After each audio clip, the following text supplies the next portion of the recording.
अंता में नरेश मीणा कांटे की टक्कर दे रहे हैं। आप देख रहे हैं भीम न्यूज इंडिया। मैं हूं आपका दोस्त विनय कुमार सिंघल। खबर अंता विधानसभा से है। राम राम साहब, खजूरना कला के सभी पिता तुल्य बुजुर्गों, मेरी प्यारी माताओं, युवा साथियों,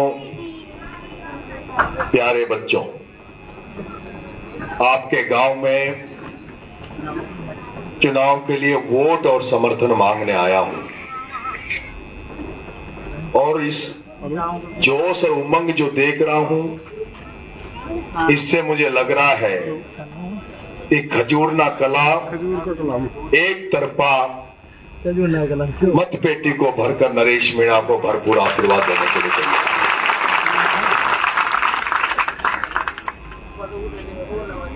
मैं इससे पहले कभी इस गांव में नहीं आया और अभी अरविंद से जान पहचान हुई चुनाव के दौरान ही। अब धीरे धीरे परिचय बढ़ रहा है, कारवां बढ़ रहा है।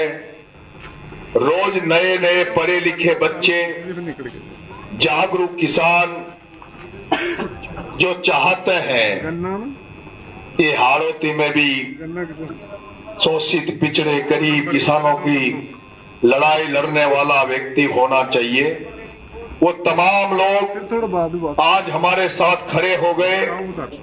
ऐसे खड़े हो गए जैसे अन्ना हजारे के आंदोलन के बाद दिल्ली में राजनीति बदली, देश में राजनीति बदली, और अन्ना हजारे के आंदोलन के बाद दिल्ली के लोगों ने कांग्रेस और बीजेपी को हटाकर और अरविंद केजरीवाल जी को मुख्यमंत्री बनाया था। उसी तरह आज ये हाड़ौती की जनता जाग रही है। हाड़ौती की जनता, अंता की जनता ये कह रही है, जिस भी गांव में जाता हूं, कोई माता बहन से मिलता हूं तो माता बहन कहती है पैबानो तो आया छे, फिर वोटन के बाद भी आओगा कह। तो इस अंता की जनता जिसने वर्षों से वोट दे रहे, 78 साल की देश की आजादी के बाद लगातार वोट देते हुए किसी किसी को चुन रहे हैं। लेकिन एक समय तक भी ठीक था जब रघुवीर सिंह जी कौशल साहब चुनाव लड़ते थे, शिवनाथ जी नागर साहब चुनाव लड़ते थे। उन्होंने कभी राजनीति को पैसा कमाने का धंधा नहीं बनाया, व्यवसायीकरण का धंधा नहीं बनाया था। उन लोगों के पास कोई जाता था, रघुवीर सिंह कौशल जी यहाँ, शिवनाथ जी नागर साहब यहाँ, बगल में भरत सिंह जी कुंदनपुर, बगल में भरत सिंह जी कुंदनपुर, आपके पड़ोस विधानसभा में भरत सिंह जी कुंदनपुर। इन लोगों के पास जब कोई काम से जाता था तो सम्मान देते थे, आदर करते थे। आपसे जाते तो पूछते थे, आपकी समस्या नहीं पूछते थे, बल्कि आपसे पूछते थे तुम्हारी खेती बाड़ी कैसी है, परिवार में बाल बच्चे तो ठीक है, कोई घर में दुख दर्द तो नहीं है। और उसके बाद पूछते थे बताओ तुम्हारी समस्या क्या है। लेकिन अब क्या हो रहा है, जिनका मैंने नाम लिया, रघुवीर सिंह जी कौशल, शिवनाथ जी नागर, भरत सिंह जी कुंदनपुर, इन लोगों ने अगर कोई व्यापार कर रहा तो उस व्यापार में दखलंदाजी नहीं की। अगर कोई प्रॉपर्टी का काम कर रहा, प्रॉपर्टी का व्यवसाय कर रहा है, कोई प्लॉट काट के रोजी रोटी कमा रहा तो उसके काम में इन्होंने दखलंदाजी नहीं दी।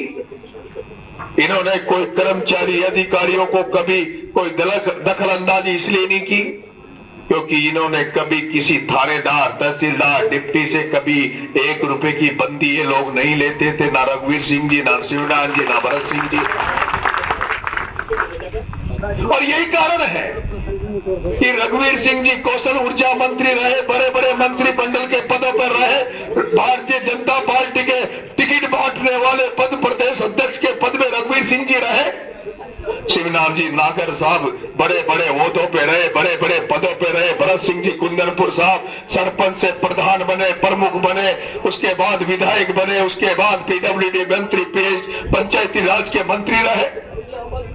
वो चाहते तो वो भी बहुत करोड़ों रुपए कमा लेते, 1000 करोड़ रुपए के वो भी मालिक हो जाते।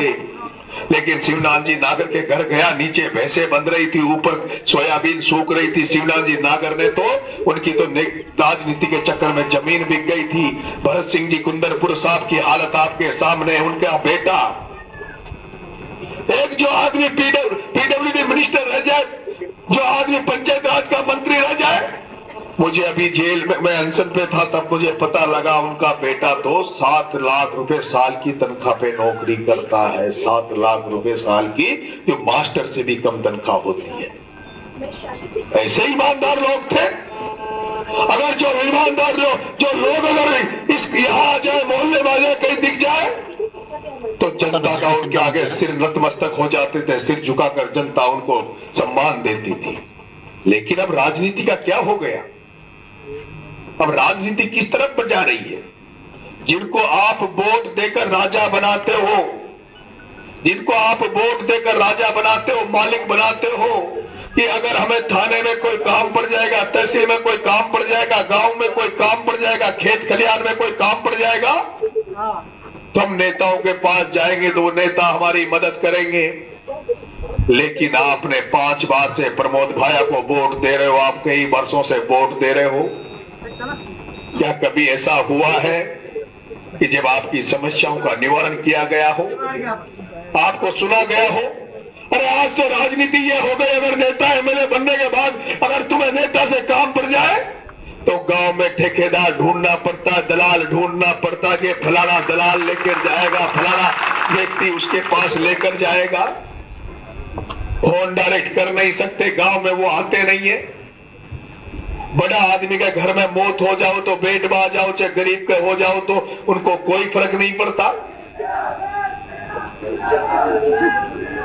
लेकिन मैं राजनीति को बदलने निकला हूं।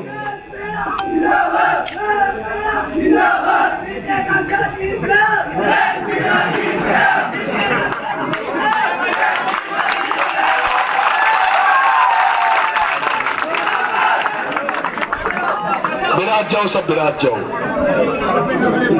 ये इंकलाब गूंज रहा है। सब लोग बैठो, एक बार बैठो भाई, सब लोग विराज जाओ। आप तुम लोग आगे आ जाओ, तुम लोग आगे आ जाओ जो आए अभी। आ जाओ, आगे आ जाओ।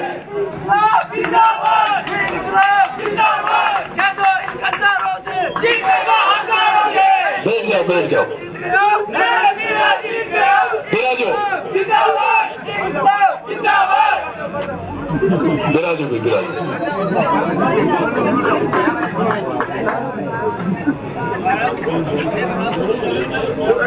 जिस सपने को लेकर मैं हाड़ौती की सड़कों पर निकला था,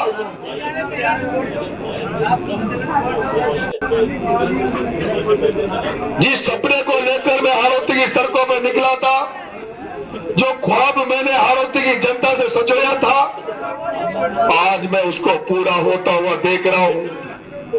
आज मैं पूरा होता हुआ देख रहा हूं। जहां चुनाव आता था, जहां कांग्रेस का नारा लगता था, बीजेपी का नारा लगता था, कांग्रेस बीजेपी के नेताओं का नारा लगता था, आज उस जनता की धरती पे इंकलाब का नारा लग रहा है, भगत सिंह का नारा लग रहा है, आज इंकलाब का नारा लग रहा है।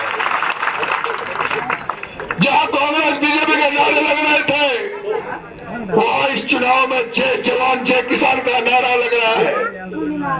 पहली बार किसानों की बात इस चुनाव में होने लगी है। पहली बार लग रहा है कि वाकई में कोई चुनाव हो रहा है जिसमें किसान गरीब की बात हो रही है। मैं आज गांव-गांव में जा रहा हूं। जब सड़क से निकलता हूं, खेतों में देखता हूं, तो पता लगता है सोयाबीन खत्म हो गई, उड़द खत्म हो गया, धान की फसल खत्म हो गई। लेकिन कोई भी किसान की बात करने वाला नहीं है, कोई भी फसल बीमा का पैसा दिलाने वाला नहीं है, कोई भी लाइट की बात करने वाला है। मेरे किसान भाइयों, खजूर कला के निवासियों, अगर तुम्हारा बेटा नरेश मीणा को अगर तुमने विधायक बना दिया, एमएलए बना दिया, तो 14 तारीख को रिजल्ट आएगा, आचार संहिता खत्म होगी। जिस दिन आचार संहिता खत्म हो जाएगी, आज तो नरेश मीणा नंगे पैर गाड़ी में बैठ के आया है, लेकिन आचार संहिता के खत्म होने के बाद अगर इस बेटे को विधायक बना दोगे तो नंगे पैर पैदल पैदल चलकर आप सबके गांव में जाऊंगा, आपके गांव में जाऊंगा, गांव के बीच में खाट बिछाऊंगा और पूरे गांव वालों से समस्या लिखवाऊंगा कि तुम्हारे गांव की क्या क्या समस्या है।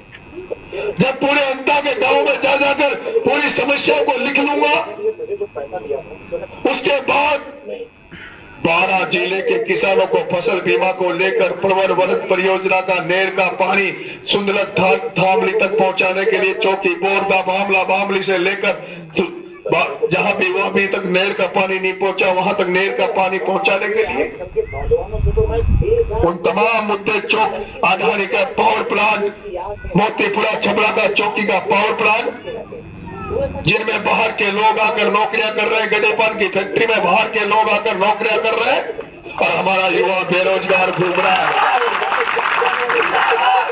हमारा युवा बेरोजगार घूम रहा है, उनमें बाहर के आके नौकरियां कर रहे हैं।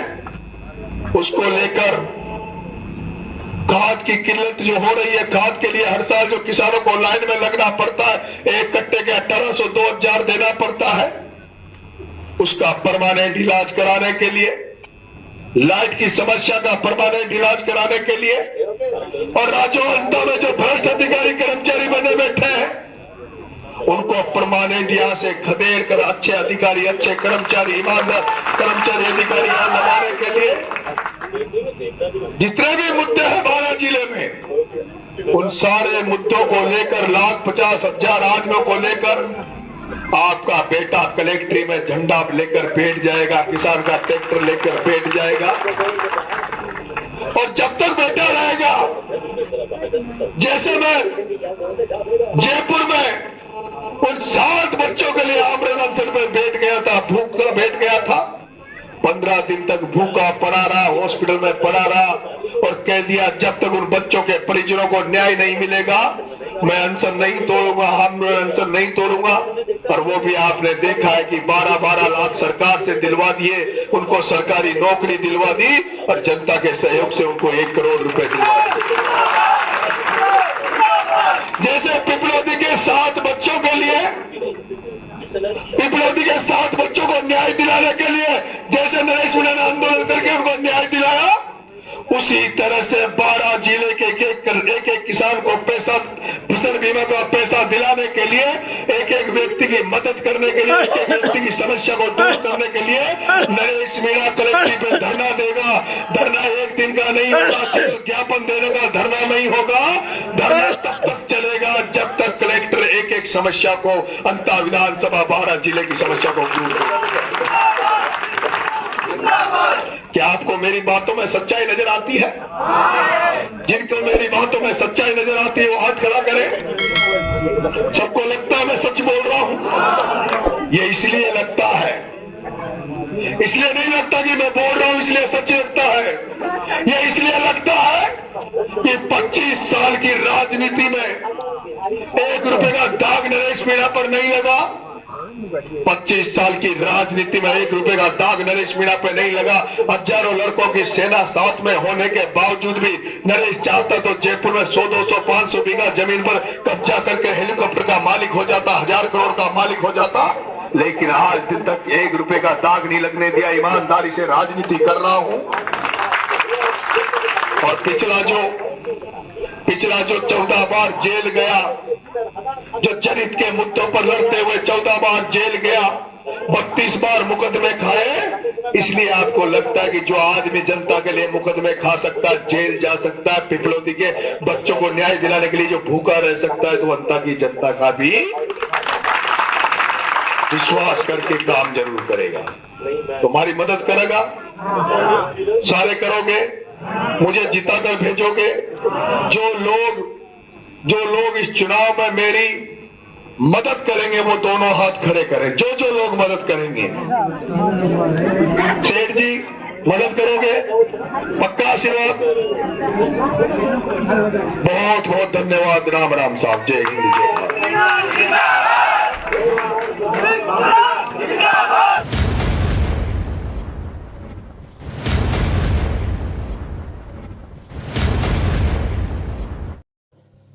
आप देख रहे थे भीम न्यूज़ इंडिया। यदि आपको हमारे द्वारा दिखाई गई खबरें पसंद है तो प्लीज़ हमारे चैनल को यूट्यूब पर सब्सक्राइब कीजिए, लाइक कीजिए, शेयर कीजिए, कमेंट्स कीजिए।